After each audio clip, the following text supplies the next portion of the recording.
David Frangioni, Modern Drummer. This week's Modern Drummer podcast is truly awesome. We are here backstage at Hard Rock, Hollywood, Florida, with the August Modern Drummer cover story featured artist, Godsmack's Shannon Larkin. Shannon. Yay. Hey, man, welcome. Thank you. How great is this? Congratulations on the cover. Thank you so much. Your first cover, dream right? come true, man. Like ever since I was 1978, I bought my first Modern Drummer. And ever since, it's been a dream.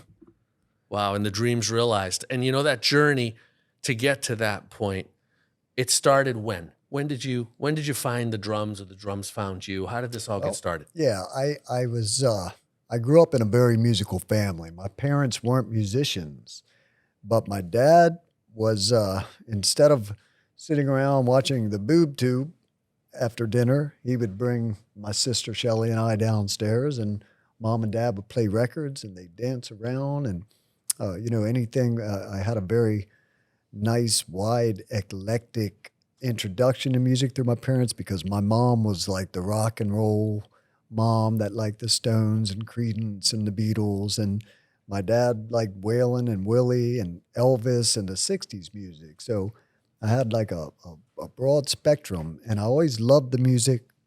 And later, I heard the band Kiss on the radio, and it was the song Calling Dr. Love. I think it was 1976. Okay. And for whatever reason, it spoke to me, and of course I saw a picture of them, and I was like 7. And, oh, wow, blew me away. I'm like, wow. And so I wanted, I had seen, I'm going to show my age here, but I had seen, they used to have these records they'd sell on TV, and they were like, K-Tel Presents. Oh, yeah, the biggest hits of the day. And I saw it had Calling Dr. Love by Kiss on it. And so I asked Mom, hey, can you order me this record? She ordered me the record. My sister Shelly, who was 2 years older than me, she'd hear me playing the same song over and over on the record, because there was other songs on it that I wasn't so interested in, Ohio Players, The Funky Worm, and whatever the hits were in 76. And so she came in my room one day and she said, do you love this song, this band Kiss? Well, they have full records out. You can go and buy the record and have 10 songs. So let's just listen to the same song over and over. And I was like, oh, cool. And she goes, but in the meantime, check this record out. And she gives me Rush Hemispheres. Oh, my God. Talk about another world. Right? Wow. And drums. And you're not playing the instrument yet. I hadn't This is started still playing. just super music fan. Yes. And the drums spoke to me. I was drawn to the drums. However, I didn't at that moment consciously say I want to be a drummer. But I did wear that record out, and it became my favorite album. Hemispheres. Yes, Wow. Hemispheres. And now you're discovering Neil Peart real early. Yes. And so, and an interesting little anecdote about that is I still have that record to this day. And back in the 70s, we'd take our records to parties, to play at parties. So you'd write your name right on it. And this is Rush Hemispheres with Shelly Larkin, my sister's name written on it. And it's red vinyl. And I have it to this day. Anyway, after I played that record for however long it was, then I went to my sister and I said, I love this. What you got? What's next? And she gave me Led Zeppelin 2. Oh, my God. So there it was, Pert and Bonham. And when I heard Led Zeppelin 2, I said I wanted to be a drummer. He spoke to me, my subconscious. And I immediately asked for a drum set for Christmas, got my first drum set. How old are you now? I was 8. 8. Okay, that's the year I started playing too. I got my first drum set at 8. Nice. Yeah. My dad went and got this little Remo Sparkle Blue kit used. Wow. Didn't even have a hi-hat. And so my Uncle Mike said, I was kind of bummed out. I didn't get a hi-hat. I need a hi-hat. And he's like, well, his present to me for that Christmas, knowing that his sister, my mom, and Dad got me a drum set, he got me Iron Butterfly's Inagata Vita. And he said, wow. You learn this drum solo, I'll buy you a hi-hat. I'm like, cymbals and all, yes. And so, 3 months later, I'd learned it and self-taught myself that solo. And he bought you the hats? I'm sorry? He bought you the hats? Yeah, he bought me the hats. Thank you, Uncle Mike. How about that? Man. And now you have a full set, cymbals, drums, the whole 9 yards. And so about the next Christmas, or my birthday. Whenever I'd get anything, drums, cymbals, sticks, heads, pedals, it was always either Christmas or my birthday. I'd have to wait, And in the meantime, I would shovel my neighbors. Where are you growing up now? What West city? Virginia. Oh, we're in West Virginia. Okay. Yeah, so it's we had cold cold, and it's dark. snow. Yep. So So you have a lot of indoor time. Yes. Okay. And a lot of time to go outdoors and shovel all my neighbors' driveways for To make 20 extra bucks money. to make the money for cymbals, heads, and sticks. And then how does this evolve? When do you start playing, either studying lessons formally or start playing with other musicians to take the steps? How does the journey evolve next? So what most happened with significantly? me was I was in, I think, 4th or 5th grade, and we have middle school in West Virginia. And so when I got to middle school, you had the option of joining the band or joining the chorus. But the chorus had a band of drums, guitar, and bass that the chorus instructor would write the programs for. And I picked that to play the drum kit rather than play a snare drum or toms in the band. I wanted to play drums to music, to band music. And so Mr. Angus was his name, who later, many years later, I went back and visited the school and saw Mr. Angus. But he taught me so many great things about being a drummer. The first being, he taught me that meter is the most important thing. You can get your style, you can get your technique later, but first, if you want to be a professional drummer, you have to have good meter. And so anyway, giving me that, I'm learning, like one of the songs in his program was A Little Help from My Friends by the Beatles, which I was already playing at home. And so he would put the written out music in front of me, and I'd look at it pretending like I was reading it, but I'd learned it by ear, off the drums. Right. And are you playing with a metronome at this point? Is that how you improved meter, or still just with records? I did meter? I played along, and I tell young drummers this: play along to AC/DC records. Okay. Phil Rudd has the immaculate meter, and in my old band Amen, I did a record with the gentleman, Mike was his name, that engineered the Back in Black record, and they didn't use a click. So that's Phil Rudd being just perfect. Solid, right? Yes. Wow. And so I would play, I know every AC, to this day, if AC/DC called me tomorrow, I could go and fill in because I know every one of their songs. Different Angus, but I hope you're hearing that, Angus Young. So then what happens as you're going through school, you're playing, obviously you love the drums at this point. Yes. Did you realize you had found your calling, or are you still figuring it out? I knew it because what happened was then the chorus would go to like different schools. I was in, say, North Middle. And so we'd go to South Middle, we'd go to Martinsburg High, and we'd, perform as they would come to our school and perform too. And so, and we had a drum solo.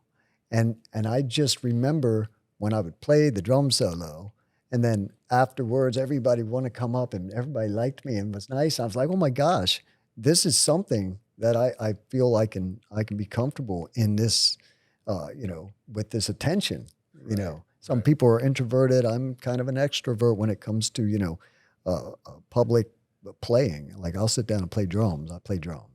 So, hi everyone, it's David Frangioni, and we are so excited to bring this incredible content to you, to the drumming community. But the fact is, such a great percentage of you are not subscribed to the Modern Drummer YouTube channel. So please hit the subscribe button below. Hit that, be a subscriber on our YouTube channel so we can continue to bring these innovators, these incredible drummers to you all the time. We're so proud and excited. And pick up Shannon's issue of Modern Drummer, August 2023. This is an awesome issue. I can't wait for you to check it out. It's available in our shop, moderndrummer.com, or hit the link in the description. And all of these issues, they're here for you. They're waiting for you. We're so excited to bring them to you. The drumming community, Modern Drummer, over 45 years.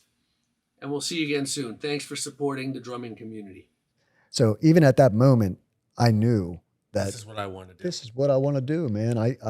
And my mom, I grew up and my mom's a hairdresser, and my father put in our basement a shop, and it was Bonnie's Hair Harbor. and she put 2 stations in there. And I would see people all my life growing up coming and getting their hair cut from my mom, and they would leave so happy and hand her money for making them happy. And I liken that to being a musician. Now people come to my band shows, and I'm getting paid to make these people happy. They leave, you know. You never forgot it from that age. Yeah. That's powerful, right? Seeing those moments and equating what they mean to you and what they mean to your contribution and the world at large, and taking that spirit with you through your whole life. Yes, yes. And my parents were so huge in my early years. I started playing clubs when I was 13. And in the state of West Virginia, at least at the time, you had to be 16 even to get a work permit to work in clubs. So my parents had to physically be there. And I remember, and they were. And my dad, he's a Notre Dame guy. He's an engineer. He was, college guy. My mom went to Maryland, and I come from a family that very successful, middle class, learned. college people. Sure. And so when I went with this music thing, for them to back me so much so that I would look out in the back of the club, small clubs, and I was playing at 13 years old, and you play 4 sets of cover songs into 3 a.m, and there's my dad who has to go to work the next day in the back of the place sleeping. I'd see him. And never said anything to you about it other than just being there for you. He was just there for me. What a role model. I know. My parents were the same way, by the way.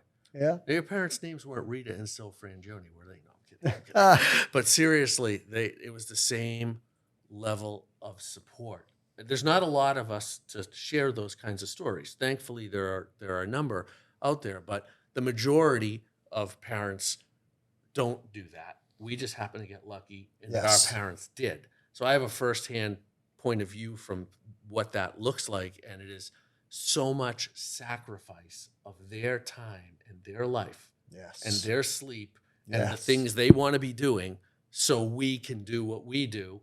And there's no guarantees at that moment that it's going to amount to anything other than a phase in our life. Yep. And here they are just, spending the same 10 hours that we have to load in, set up, sound check, play the sets, listen to the same songs every night that they've heard a million times, sound better than we're playing them, and then load out and then do it all over again. And a lot of nights that's in the freezing cold to make matters even more difficult. But your parents did that. That's what you're saying. They did. And, then by the time, 2 years went by, I was playing clubs in Martinsburg, West Virginia, Hagerstown, Maryland. They drive to Frederick. Did they ever say no? Sometimes they would have to say no. But by the point that they said no, like my band, so let me say this. I met, when I got that first drum set at 8 years old, a buddy of mine had got a guitar. And so his name is Terry Carter. And we started our own little band, and we called it Atlantis.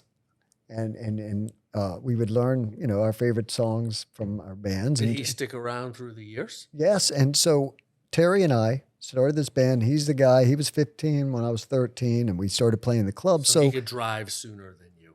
Yeah. And we started packing these clubs because of how young we were. So everybody, come see these kids. These kids are playing Rush.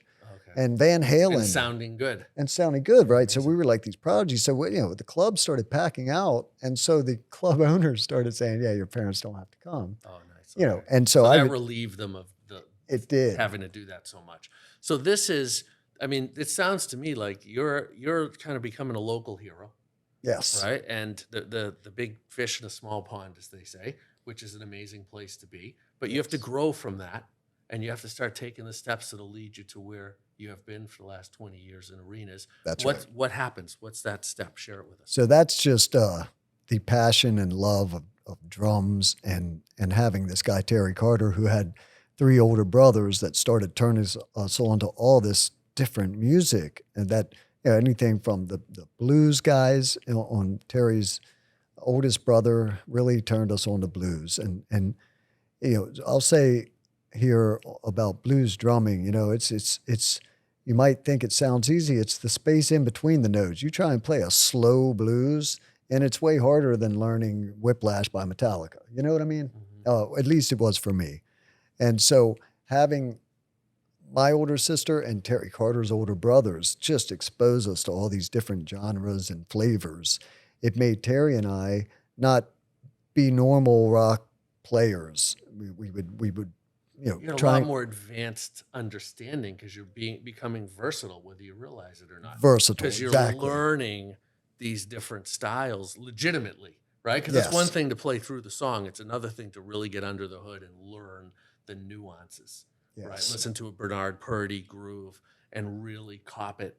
Listen to a Steve Gadd groove and really cop it. It takes Yes. a lot of time to do that. Yes. So then what does your path look like with Terry and beyond? Like what happens to get to the first big break that occurs in your Okay, career? so by the time I was 16 and Terry was 18, firstly, in the story, like I said, we started packing out, and where I grew up on the Eastern Panhandle, Martinsburg, West Virginia, was only an hour and a half away from D.C. and Baltimore. Okay. So here are major markets, Right. for music. And at the time in the 80s, the club scene, it was bustling.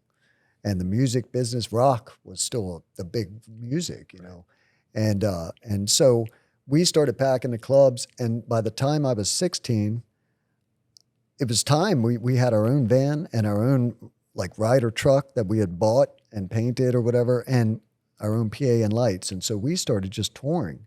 What's the band called? It was called Wrathchild. Wrathchild. And so then flash forward 2 years from that, it was a total of 6 years in a van that we toured. Okay. And so I was 20. So you're making a living. So I'm making a living. I was making $175 a week when I was 15, which back then was probably $300. So it was good. Yeah. I'm making money and paying for my cymbals now. No more shoveling snow. You know what I mean? And so, but what happened was we got signed to Atlantic, and I just turned 20. Terry was 22. Wow. And so after 6 years in a van, by the way, from 16 to 18, this is relevant. I had to go to my father, a Notre Dame guy, grad, and say, I want to drop out of school. And for High me, school? High school. Oh, Now I'm wow. in ninth grade, 16. And I was like, Dad, I have to do this. And the only way that you can make it in this business, is to take it on the road. And then you start packing the clubs. That's when the labels would come. There was no internet. Did he let you? Did you actually drop out of high school? Yes. Well, he said, okay, you get through 10th grade this year, you're free. But you have to get your GED and get a B or higher on it, and I'll let you leave school. So he got you a diploma. He encouraged you and required you even get a diploma. I got an 89 on it. Wow. Okay. Yep. Awesome. So that's a B plus. Yes. I know everybody. I was knows like, that. if I missed one question, it would have been an A, man. Yeah. You know what I mean? But it was enough to get your diploma. Yeah. And he let you. And he let me take go. it. That's wow. I mean, your dad's extraordinary. So then, and your mom. So then, does Wrathchild get signed by Atlantic? It actually happens? We got signed by Atlantic. We put a record out and went on tour with Testament and Pantera. We toured for so you're a heavy band. Yes, Okay. it was thrash, but it was our version of thrash. We were eclectic. We were really trying to be different.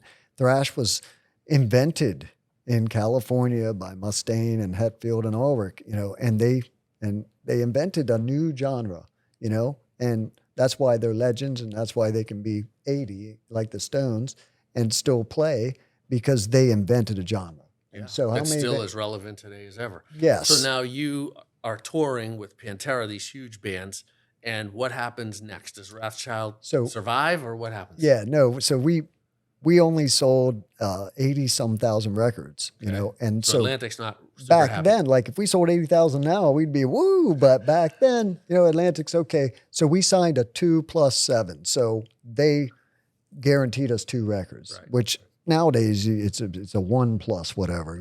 You don't even get guaranteed. Right. But there was still some kind of artist development in the music business back then, and so 88 came around, 90. 88, 89, 90 on the first record. Then in 90, we made our second record. It came out, sold the same. We sold to the same 80-some thousand to the same fans that liked us. So there was no growth. Atlantic, the deal was done. They were not picking up the option. Okay. And so we changed. We the 4 of us, Brad, Terry, Jay, and myself in Wrathchild, had been together, like I said, 6 years in a van. we were like brothers, and so we didn't break up. We said, okay, we're not on a major label, so let's change our name. Same four guys, but we changed our name to Souls at Zero. And at the time, more bands were coming out with the kind of groove thing, probably from the Pantera influence, and it was Helmet and all these like groove. And so it was heavier than what we were doing. And so we kind of went heavier and did the Souls at Zero thing, got an independent deal, put out 2 records on that. And, at this point, I'm thinking, well, I love these guys, and I turned down, by the way, many different bands. Cinderella, all these bands had come to me before and tried to steal me away from Wrathchild, but I never did. But in the very end, I met Whit Crane from Ugly Kid Joe, and Ugly Kid Joe had hits, and they lived in California, and Whit's like, you can move to Santa Barbara, California, and join our band. They just came off a million-selling record or whatever, and it was a different world for me. So I went to the guys. It was time. It was right. It was that when you look back, it was one of the hardest things I ever did, David, was quitting these guys that I loved so much, and we believe in each other so much. But this business is ruthless. It is. Yeah. And it's But less. you aren't, and you weren't. You were just doing what needed to happen, because when you look back, everything happens, imperfectly perfect. Yes. And that's really what happened. Right. Like that's just the universe. That's not just your or my life, but everyone's life. And that was the moment, right? Because you take that chapter out and the whole rest of the story changes. That's right. And you can't, because the story is written Yes. now up till today. And so when you look back, you tell the guys, they accept it, presumably? Terry Carter, who was, since 8 years old, I've made music. He was upset and felt like I abandoned him. Sure. And well, it's shocking. It's hard to. That's a big change. And we didn't speak for many years after that because when I left, I also wrote most of the lyrics and whatever. It was our band, me and Terry's band, right. And so the singer Brad Divins went on. He's just front of house for Disturbed on their last tour. He does Enrique Iglesias. He found his calling. He made it as a sound man on the other side of the fence, you know. So, but Terry, he's a musician and a prodigy. Like, he's the guy in '78 when first Van Halen record came out, and everybody's at school saying, "Oh man, he can play Eruption," and Terry learned that shit in 2 days. He's a prodigy. He's just one of the best still this day. So what happens when you make the change? You go to Santa Barbara, and you join the band. Joined the band. We were on Polygram, major label. Put out the record. Sold 250,000 records in 1991 or 2, and got dropped because the record before that sold 1.5 million or whatever. So they looked at it like a failure and dropped us. And so here I am in California. I'd been in the band for like 4 years. We did some amazing things, though. We toured with Van Halen and Bon Jovi in stadiums across Europe. All of a sudden, I'm in this. I got to go to stadiums and experience that. I kissed Chrissy Hine on the lips. You know what I mean? I was living the dream, right? And then, boom, all of a sudden, the record was a failure to them. They dropped us. So we turned around and we did the same thing Wrathchild did and signed an independent deal, put out a record, didn't sell. The 5 of us, this was a different situation. The 5 of us just sat down and the singer Whit was like, guys, wife, we can't flog a dead horse. Let's go off and break the band up and see, So I was in Santa Barbara, and Ross Robinson, who was a very hot producer at the time, he discovered Korn, Limp Bizkit, produced those records that started like a new metal scene, Sure. And he had this guy, Casey Chaos, in this punk band called Amen from LA. And Ross somehow was looking for a drummer, heard from, I think, Robert Trujillo maybe, that I was a badass or whatever. And next thing you know, Ross Robinson's calling me, "Hey man, I got this guy Casey and this band Amen. I want to produce them, take them under my wing. Will you come audition?" I did, got the gig. Next thing you know, I signed a deal with Roadrunner Records. When I signed that deal, and 2 years of clubbing in LA and that scene in the punk rock world, it was a lot of time and effort, and I fell in love with my band guys. it's brotherhood to me. And Sully Erna, who I'd met in 1987, and his band Lex Luthor had opened up for Wrathchild in North Carolina, of all places. He had moved from Boston for a short sojourn into Carolinas. His mom was trying to get him out of the city where the gangs, and he grew up in Lawrence, which isn't a good place. And so she got him out of there. I met Sully, his band Lex Luthor, opening for Wrathchild. So flash forward all these years later, and I just spent 2 hard years with a punk band, got signed to what was not quite a major label yet, Roadrunner. Yeah. And Ross signed 2 bands, Amen and Slipknot. And so we both on Roadrunner. Yep, both were on Roadrunner, and we went into the studios, and Slipknot, by the way, took us on tour the whole world. Amen, my band played with Slipknot all over the world. They're dear friends to this day. And but so the record came out, though, and it didn't sell. Our record didn't sell. Slipknot went huge. Amen, not so much, right? So Roadrunner, after 1 record, drops us. And we turned around and pulled a Sex Pistols in the punk world. And we get dropped from Roadrunner, and then Virgin signs us, which was a major, And so we did that, and another 3 years passed of touring all over the world. Virgin drops us. That record didn't sell either. We get dropped by Virgin. We put out a couple of records on our own label. I'm fighting. Well, let me rewind for 1 second. So when we signed the deal with Roadrunner, I get a call from my old buddy Sully, who we since '87 had, like anytime I go, stayed in touch. Yeah, anytime I go through Boston, and with Wrathchild, he'd come and pick me up. My buddy, my drummer buddy Sully, would come pick me up and take me to do my laundry or whatever. Like we were friends like that. And so all those years later, he calls me and says, "Hey man, I'm not drumming anymore. I'm singing." And we're selling out every club on the East Coast. We got named all 5, 6 major labels that were sniffing, giving them deal offers or whatever. And I want you in my band. And I was like, dude, I've just spent 2 hard years, and we just signed with Ross Robinson, Roadrunner, and I can't do it. I can't leave my guys. And he totally wasn't the right time. He totally understood. My friend Sully, he's like, I totally get it. They got Tommy Stewart. Same thing. They put out... And that turns into Godsmack. That turned into Godsmack. Okay. They get signed.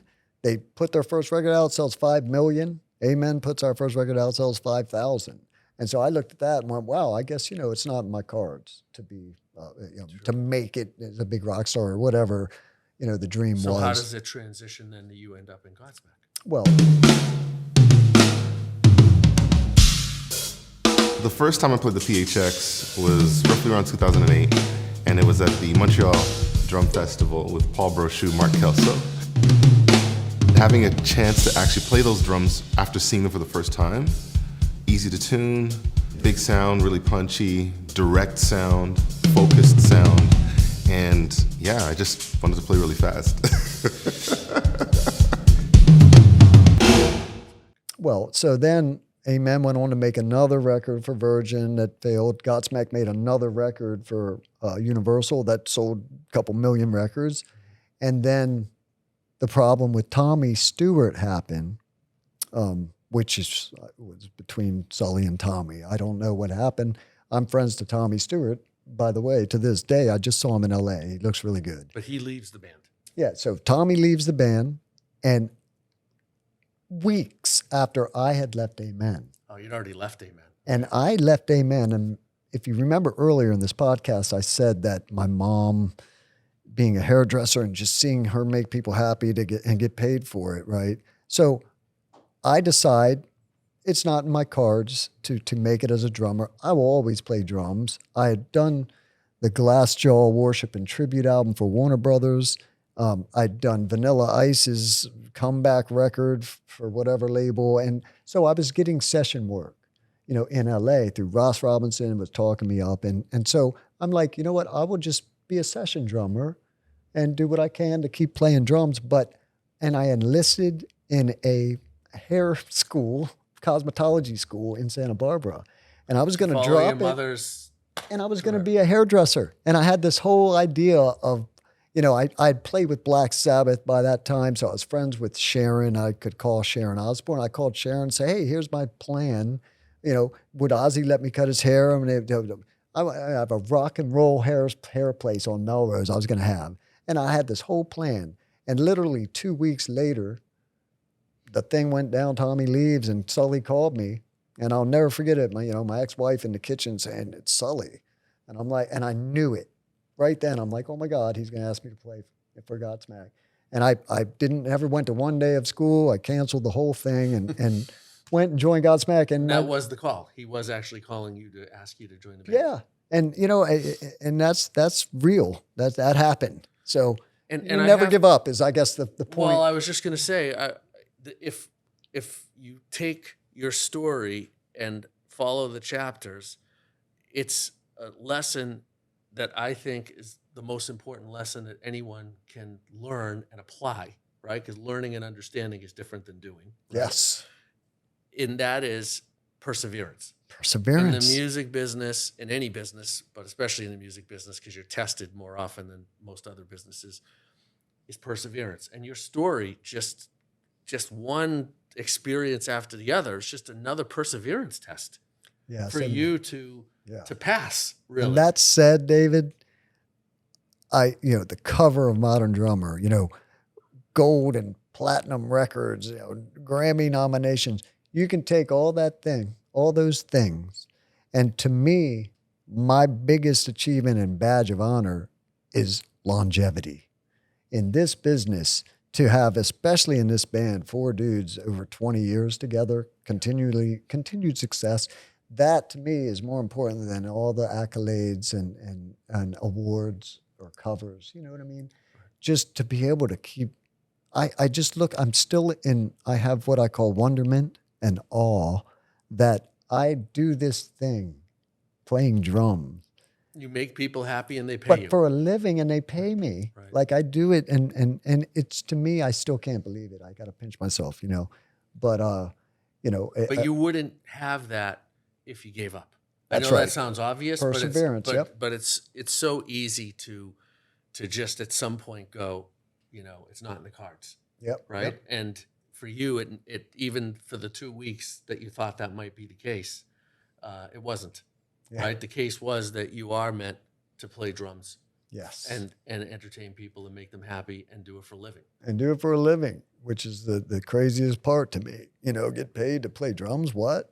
Right. And it's such a high level, and Godsmack is doing bigger numbers than ever. We talked about that with Paul.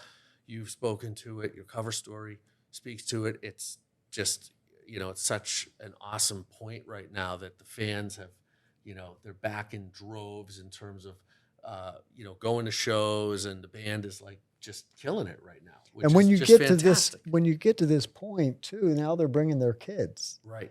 So, that's why I feel like we're selling more tickets live to our concerts, and I'm looking out there and seeing with my own 2 eyes this guy that looks to be my age, in the late 40s, early 50s, mid 50s, and you can obviously his son beside him with the Godsmack shirt on, who's like 12. No, it's awesome. It's a rite of passage, right? And it's absolutely awesome. And through all these years that you're playing, do you take lessons at any point, or are you self-taught? Yeah, I didn't take drum lessons. It's all self-taught, and you're learning from, and of course you're on a lot of tours and seeing a lot of other guys play live, which before YouTube and that kind of thing, that's a real huge, eye-opener to see how other guys play and kind of learn techniques and share. Yeah, I'd say this ideas. Right here on this Modern Drummer podcast. I'm not the greatest drummer. I feel I have great meter, and I play solid. Play the song perfectly. I play the songs perfectly. The songs sound great. Every night I repeat a mantra. I won't make mistakes. I don't like to make mistakes. I tell people I make a lot of mistakes in life. We all do. We're human, right? I just don't make mistakes when I play drums. And so that's my mantra. And that's very conscious. It's very you're conscious. You're focused and you're rehearsed and you're ready. Yes. Right? Because preparation is the key to. Yes. And of course I still make mistakes, people, just so you know. If you tell yourself, I believe in magic and I believe in putting the will out into the universe. So I will it. I'm going to say it out loud that I'm not going to make a mistake tonight. if I make a mistake, it goes by and it's the universe. But, I will not get a cramp on stage. That's another thing. I saw cramping up, and I went through all this, I'm so hydrated. Everybody's, oh, it's dehydration. It's not dehydration. I'm wicked hydrated. But, and it turns out I read a thing on from a more holistic doctor that people say is a fruitcake or whatever. But he's like, look, a lot of these, he likened it to athletes that get cramp. And it's just like music. It's so hard to make. It's even harder maybe to make it as a professional athlete and get paid to play football or basketball or whatever. So you're getting into the big game, right? And your big fear is to get a cramp in your hamstring cramps or something. And so this doc's theory was that, if you put your hand out like this and say, move left pinky finger or right pinky finger, and then it's instantaneous. Your brain fires. It tells the muscles and it moves it, right? So this guy's theory was, if I'm worried about cramping and I'm thinking cramping in my brain, even if I put it out when I go on stage and all that, it's still in my subconscious, cramping, and my brain will hear it and fire a cramp. And it's from anxiety and the fear, the stress of going on, getting into the big game and knowing that, oh man, I'm trying to make the team or whatever, or me opening for Tool and going up and playing in front of 50,000 people or whatever, So what was the anecdote? Yeah, and so I got this, oh no, I hope I don't cramp. Oh, and then what? I get on stage and I'm cramping. So the new thing with me has been to say it out loud. I will not make mistakes. I will not cramp. I'm going to go out there and give it 100% of my best. And it's worked, for years now. And so this cramping thing was actually a new thing. And I've been adding that to my mantra. I'll play great. I won't make mistakes, and I won't cramp. And I swear to you, I haven't had a cramp since I started that. And it's a mental thing, Right. All the power of the subconscious mind. Yes. It's and very, putting your will very out real. there and believing that it'll happen. It's the old secret, right? And if you look in the mirror and say, I'm a loser, I'm not going to do anything, you're going to be a loser. But if you look in the mirror every day and say, I'm a driver, I'm a winner, things are going to change, you will be a winner and they will change. And I believe that, But you're right. The reality of our life it starts with thoughts. Yes. So if those thoughts aren't aligned with what you actually want to see happen, then you're not going to see happen what you want to see happen, right? Whether if your true goals are to be a great drummer, a great bandmate, a great performer, a healthy person, those are the things you have to think about and declare. Yes. And you actually feel those things before they happen in order for them to actually happen. Yes.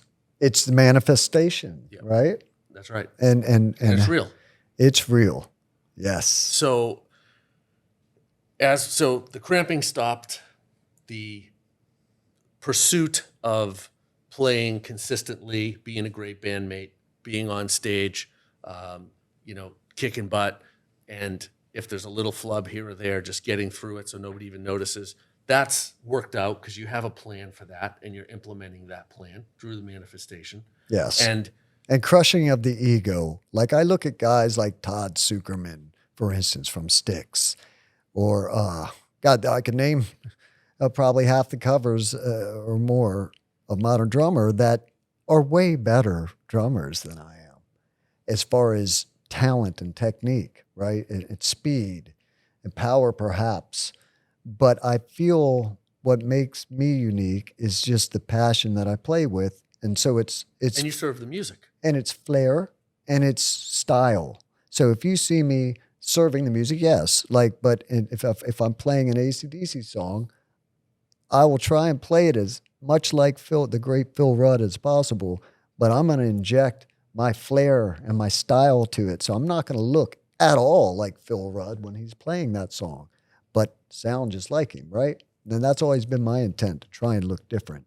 And I'll tell you this too, like I have a style up there, right? And a lot of it came from, I broke my collarbone playing basketball. And this was at 11 or 12 years old. And back then, they would put a full body cast, a hard cast. So the cast went all the way around my torso and locked this top half into my body. And so I asked my doctor, I have my wrist like this. I'm like, can I play drums? He said, if you can figure out how to play drums, So I've raised my snare really high and I put my hi-hat really low. So now instead of being the standard right over left snare and Play hat, open-handed. now I'm playing like this and I put my snare way up. Now I'm playing bap, and I couldn't hit hard. There's no power there, but I got used to when I got the cast off and I readjusted my hat down up and my snare down. Now my right hand was back on top, right? But I was already used to playing with my left hand over it. So it became, okay, now I'm back 1, 2, 3, 4, 1, 2, 3, 4. 1, 2, 3, 4, 1, 2, 3. And then once that shit started going, then I started flailing the arms, and all of a sudden I looked like no one else, and I had style, right? It was from a broken bone. So shit gets given to us from this universe, and I think that style and flair and passion are just important as speed, power, and talent, as long as you have good meter. Right. And I'll go back to that. And especially, well, I agree with you, and especially in a rock environment. In where rock, it's yes. a very visual experience that you're not only hearing the music when you go to see a band, but you're seeing how the music is played in an energetic way, right? So, yeah, and back then, that too, energy comes from these visual cues as much as it does from the oral. And back then, dude, if you can think of like the 80s or 70s and 80s, it was drummers, and I was even told this, drummers are to be heard, not seen. Tell Keith Moon that. Yeah, tell Keith Moon that. And, they're hit by. And so Keith Moon, who was one of my hugest influence, by the way, after, oh my God, did I go through a Who phase. And when you're a 10, 12-year-old kid trying to learn Keith Moon, he didn't play like anybody else. Like at standard at all. And ever. Still to this day, it's unique unto himself. Wow, a fill on the 2, I see, or whatever. Yeah, barely any hi-hat and just really bizarre playing, but iconic, incredible. When I saw the kids were all right, it blew my mind. Like I didn't. It's a life changer. Yeah, you don't even know where to start because everything's so different from any of the other drumming that we heard. Absolutely. So Keith. Keith, long live Keith Moon. But besides Keith and Ginger a little, and maybe Mitch Mitchell, had a flair of his playing that made him unique. But most drummers didn't really have any kind of stage presence, like even the great Neil Peart. He's all business. But he would toss a stick 30 feet in the air, which is where I got that move. Yeah. It's all Rush. No, he had incredible visuals when you finally saw him live, even though it wasn't like it wasn't the animal Muppets Keith Moon, kind of thing. But it was really great showmanship in his own way. Yeah. Like he threw that stick up during the breaks of the songs. And the follow spot would follow it. And it was amazing. I'll never forget seeing that as well.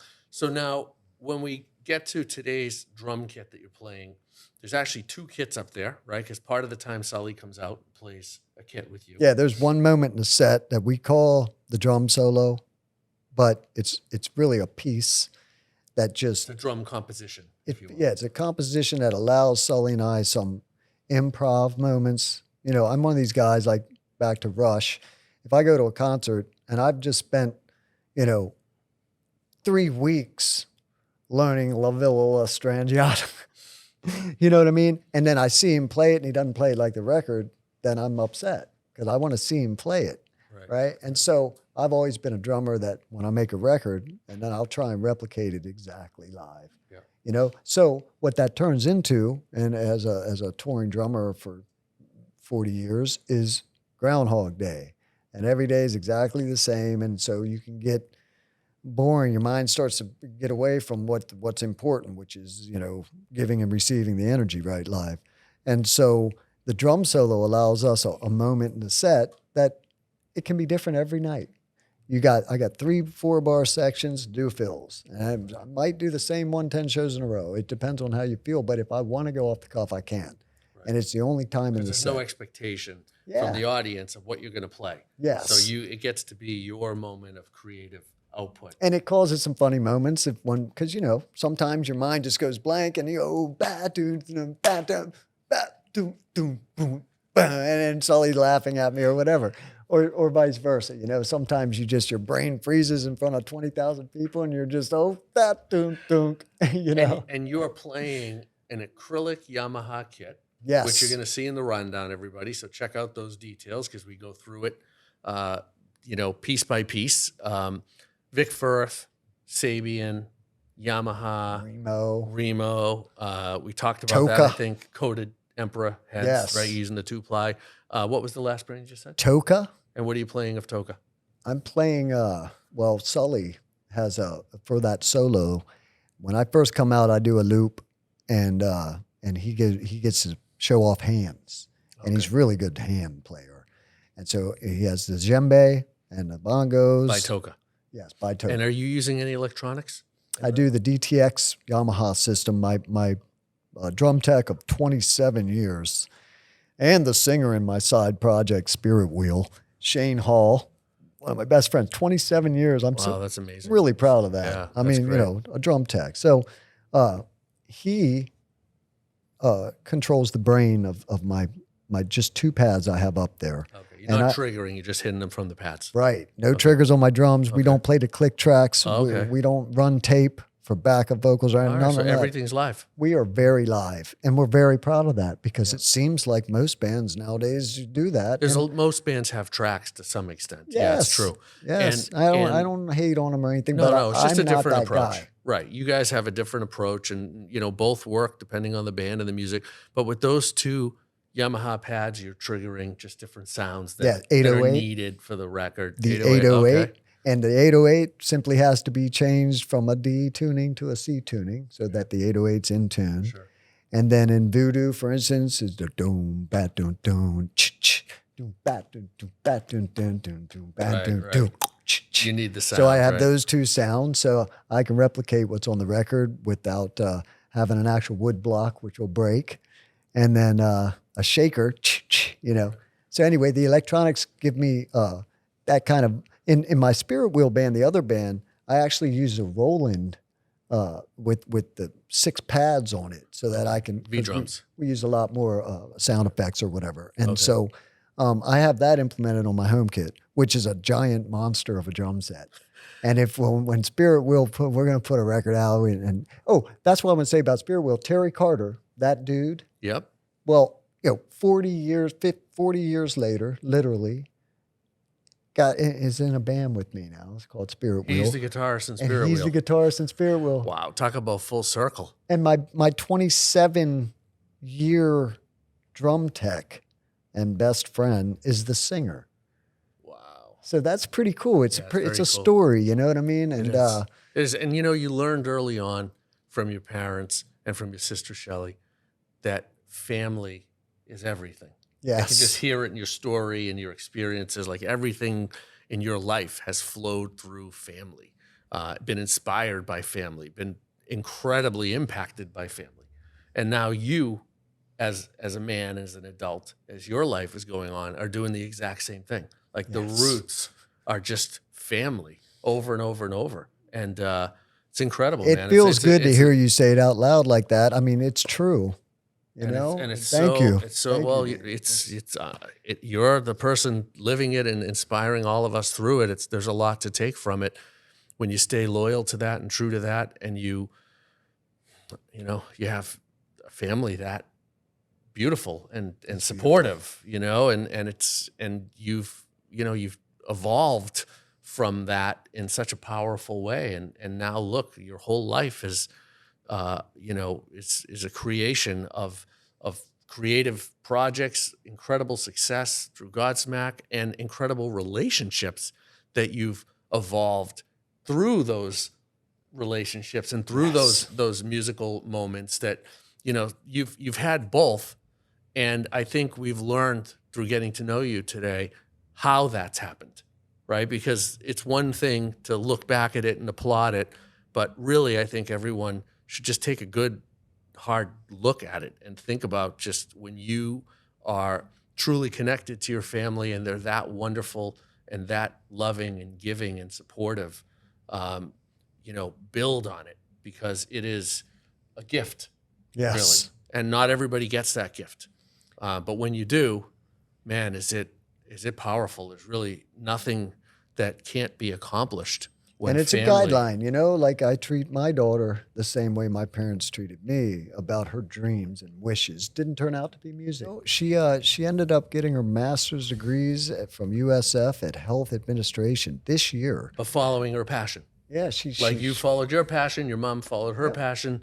And so you support, right? You support the ones because you everybody's love. passion is different. And bandmates are a family. You know what I mean? And that's what, when you travel on a tour bus for anywhere from 2 to 20 years with people, they become your family, and it's the only people that you can trust.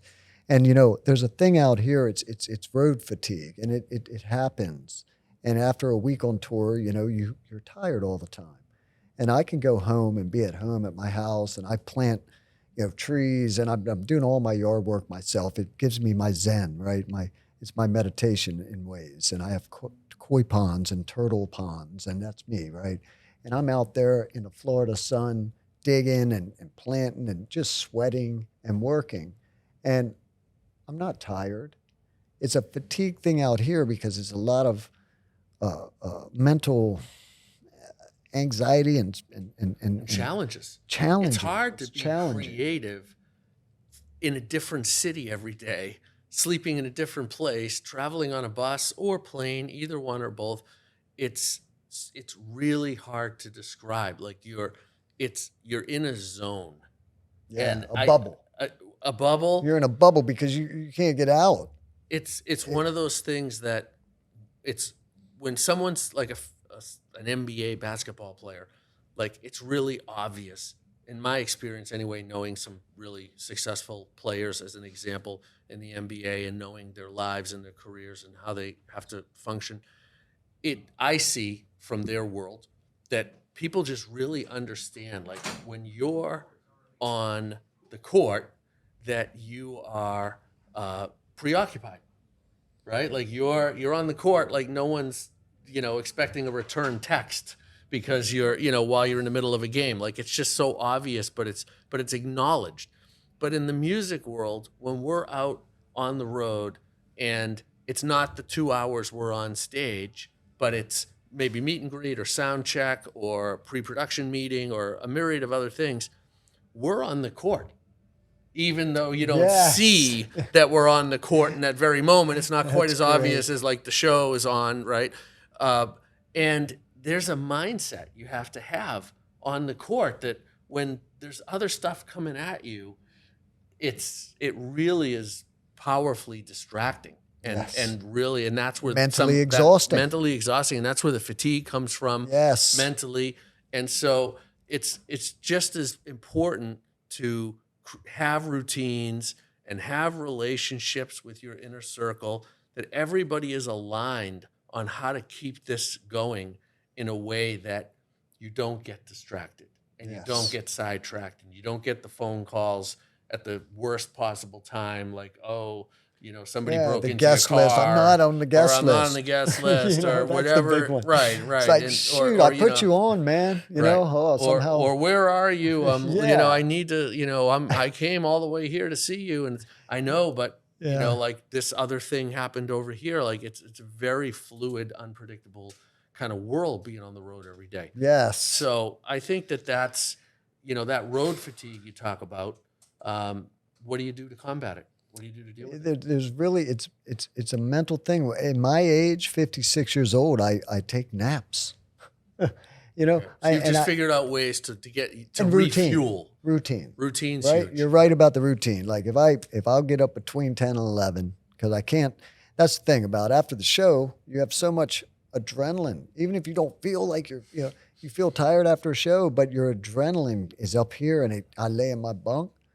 And I try and get to bed a decent hour, and I'll lay there for 2 hours. My mind is not at rest, and I can't get sleep. So, if I'll do pranayama breathing, yogic breathing techniques to try and focus on the tinnitus to try and get to sleep, and it usually works for me. But it depends on how much adrenaline's ripping through my body. How many, sometimes after a show like last night, there's 20 guests. It was a kind of a home show for me.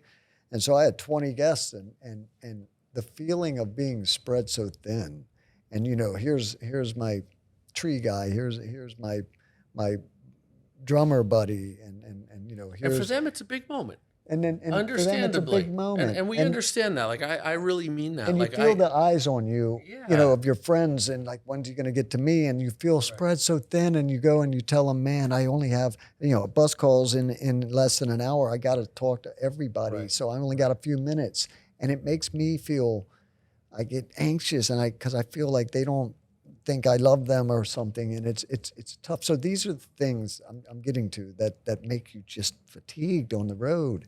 And so the only way to combat it is just live for the stage. And I just live for those 2 hours. And so everything's my about that. whole day is about that. It's focused on the Because music, I'd rather on the be home, performance. David. You'd rather be home. I'd rather be home. The only thing I really love about touring, and I will say this, I went sober over 7.5 years ago. And touring when you're drinking is a way different animal.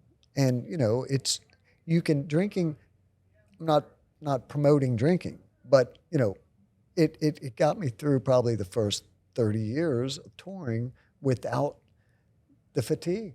Right. Because I could sleep till 3 in the afternoon on a hangover or whatever. And then by the time I get up, it's time for the meet and greet or the dinner. And you would never suggest to anybody clearly that's the way to go, right? It's No. the opposite. No. But in context of personal- in your personal journey, that happened to be like the yin and yang of everything, right? The positive, the negative, the good, the bad, however you want to describe it.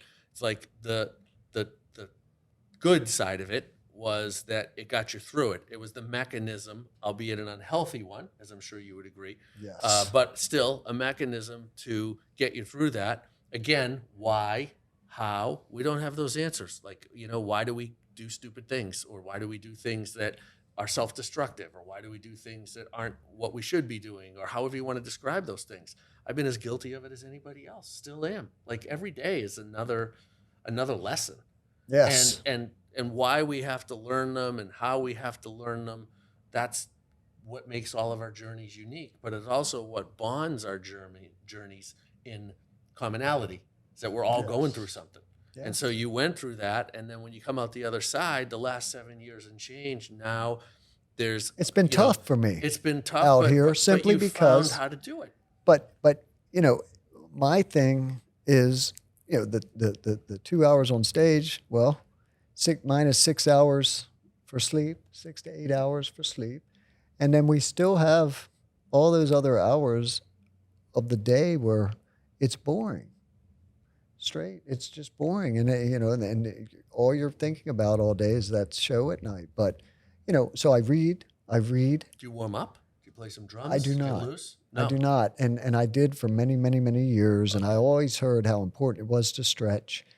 And again, when I started cramping really bad, and I was super tired on stage in that European tour last October, it's just every night, songs that are 16th notes, and I noticed it's really hard, and wow, am I getting old? What wasn't that? It was all mental. And you were thinking too much about what you didn't want to happen.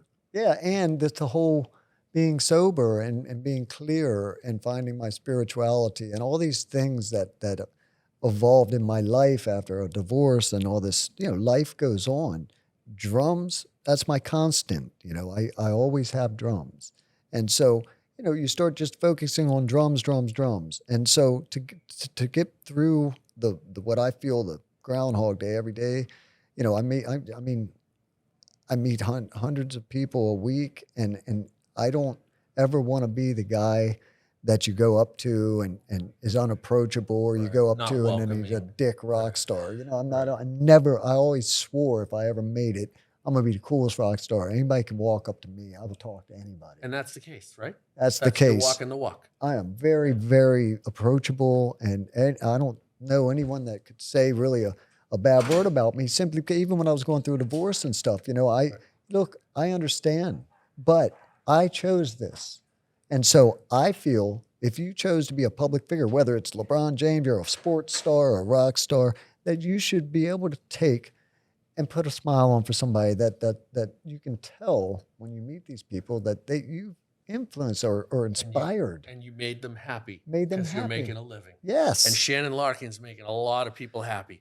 Shannon Larkin with Godsmack, Modern Drummer Podcast. It's David Frangioni. Thank you, Shannon. Thank you, An David. amazing time together. Everybody check out Shannon's cover on the August issue of Modern Drummer, and we'll see you again soon. Yeah. All right. Great interview.